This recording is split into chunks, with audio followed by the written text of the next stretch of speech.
Amigos, good morning. Stuart here with another video. We'll take a look at some of the international press today, see if there's any stories about Spain. We'll also take a look at the local press as well and see what's going on in this country, Spain. We'll get the weather out of the way, and as you can see, an overcast day today.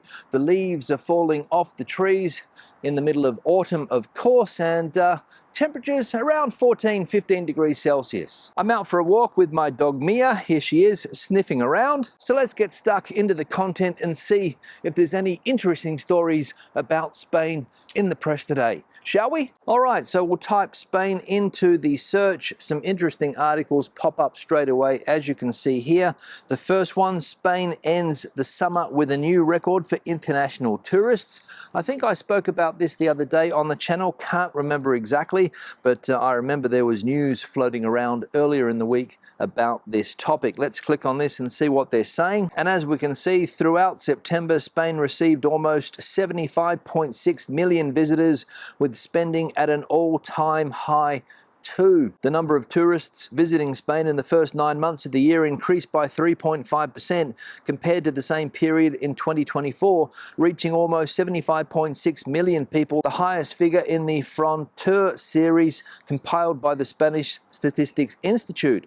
In September alone, almost 9.7 million foreign visitors arrived in Spain, 0.8% more than in the same month of 2024, and the highest figure ever recorded for that month. The main countries of origin in the first 9 months of the year were the United Kingdom with nearly 15.3 million people, an increase of 4%, France with more than 10.2 million and a decrease of 0.1%, and Germany with nearly 9.5 million people and a 1.4 million increase. So the British still out in front when it comes to visitors to this country in 2025, followed by the French and the Germans with 9.5 million people, but a long way off that 15.3 million Brits that are coming down here or have come down here this year so far. And what will the final figures be? Will they break records? I don't know, but we are on track to break tourism records in Spain this year. And that, no doubt, will lead to more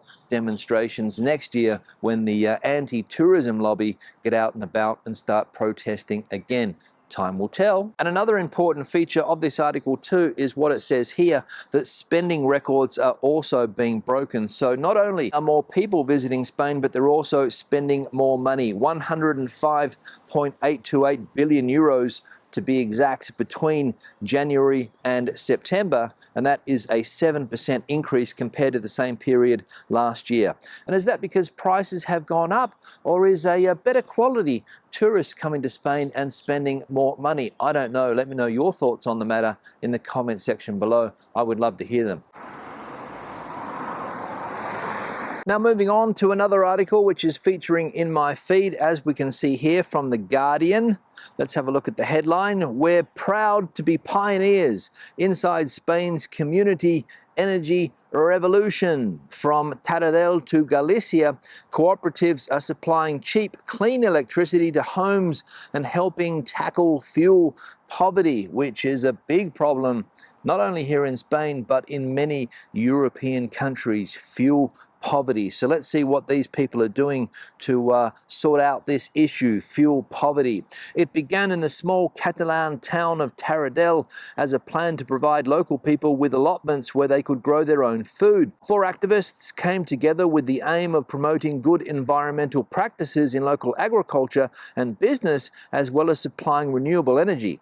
The project, however, was about much more than growing vegetables. The town has a strong tradition of community action, and as the initiative gathered momentum, the activists formed a cooperative, Taradell Sostenible, which now has 111 members and supplies power to more than 100 households.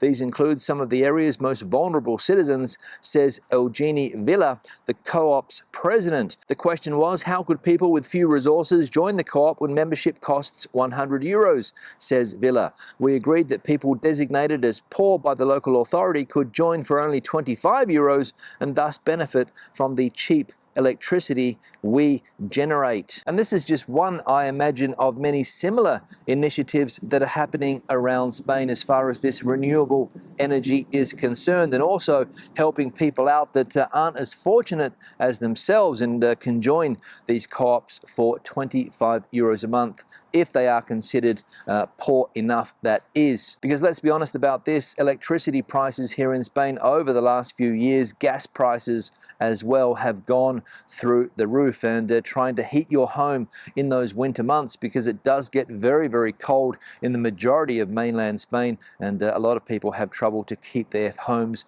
and family warm during the long winter months. It also goes on to say that renewable energy is flourishing in Spain, a country with no gas or oil and little coal of its own, but an abundance of sunshine. For years, solar installation was held back by the notorious sunshine tax introduced in 2015. Rather than reward individuals for installing solar power, the government taxed them after the big companies successfully argued that energy self-sufficiency amounted to unfair competition. So believe it or not, the electricity companies here in Spain, the power that these electricity companies have, that they were able to argue that people putting solar panels on their roofs would become unfair competition to these multinational companies. And they convinced the government at the time, the right-wing government at the time, the Partido Popular government, to change the law. So people were not able to put solar panels on their roofs. Well, they were able, but they were taxed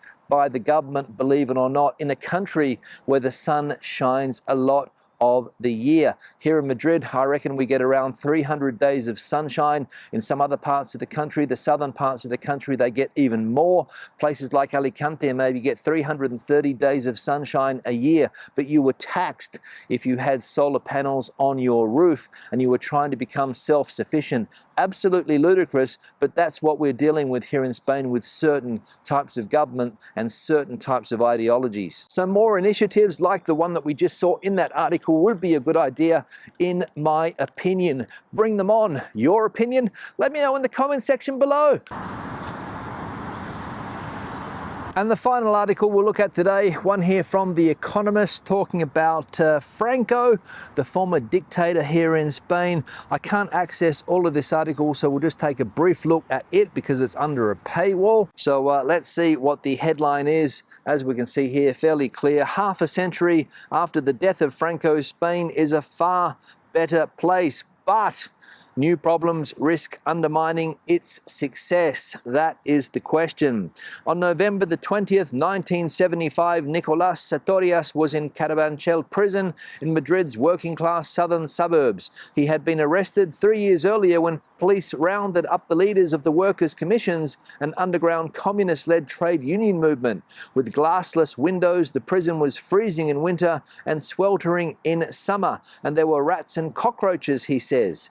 That morning, the prisoners heard that Francisco Franco, Spain's dictator since his victory in the 1936-39 civil war against the elected Republican government, had died. We thought everything was possible, Mr. Sartorias recalls. So an important anniversary for Spain coming up on the 20th of November, as we just saw there.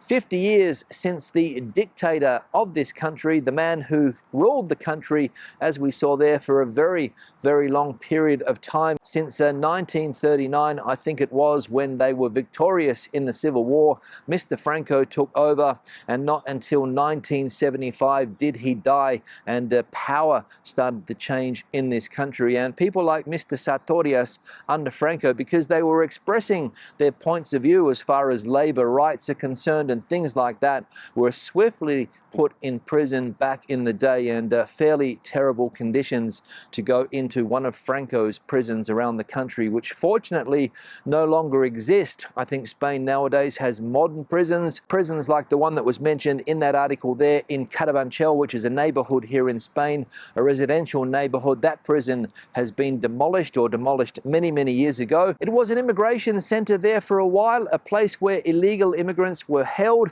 until their paperwork was sorted out. Now, I remember going there back in the day, maybe 15, 16 years ago, because I had to renew my residency here in Spain, and I went to that prison, or what was left of the prison back in the day, and as I said, there were people being held there that were awaiting their asylum status or things like that. I can't remember. So yeah, better days now in Spain, most definitely. I'm not sure exactly what they're going on about here, these new problems that risk undermining its success, but I imagine it has to do with the problems that constantly plague this country, Spain, and it is corruption and things like that, and also political division. The rise of some of the more extreme parties here in Spain has been an issue for many, not only on the right side of politics, but also on the left side of politics. These extremisms are coming to the fore, and people are becoming more radicalized, and that could be what the article is talking about. I don't know, but I imagine that is the case, and as I said before, corruption. And the length of time of that dictatorship is something